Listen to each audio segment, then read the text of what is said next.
Assalomu alaykum vodiy gullari muxlislari.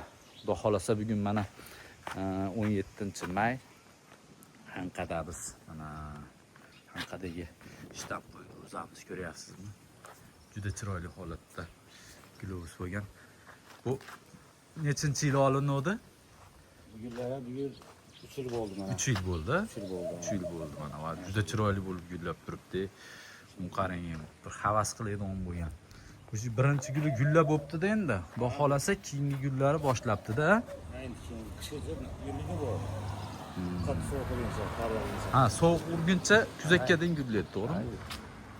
Mana. Aurafolis degan sortimiz bu.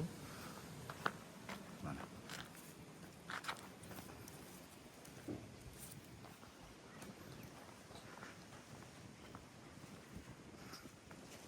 Bu gullab bo'ldi o'zi.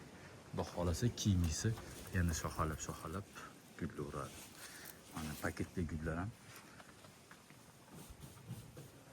bozorga sotuvga chiqarishib qo'yibdi. Ular yangi kelganlari. Ana gullarni esomatlarga sotib Gullaganini ko'ryapsizmi? Vashcha gap yo'q bor-ku.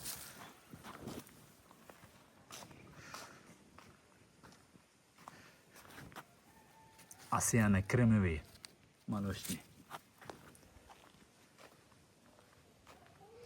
Bu cho'rnimaga birinchi guli mana shunaqa bo'ladi, keyingi gullari qorayadi.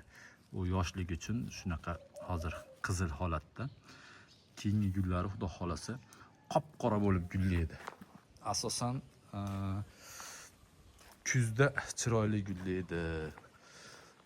Salqinda chiroyli bo'ladi. Pastidagi shipponniklarni o'ldirib qo'yish kerak, bo'lmasa mana shunaqa shipponnikka kuchi ko'ryapsizmi shipponnikni?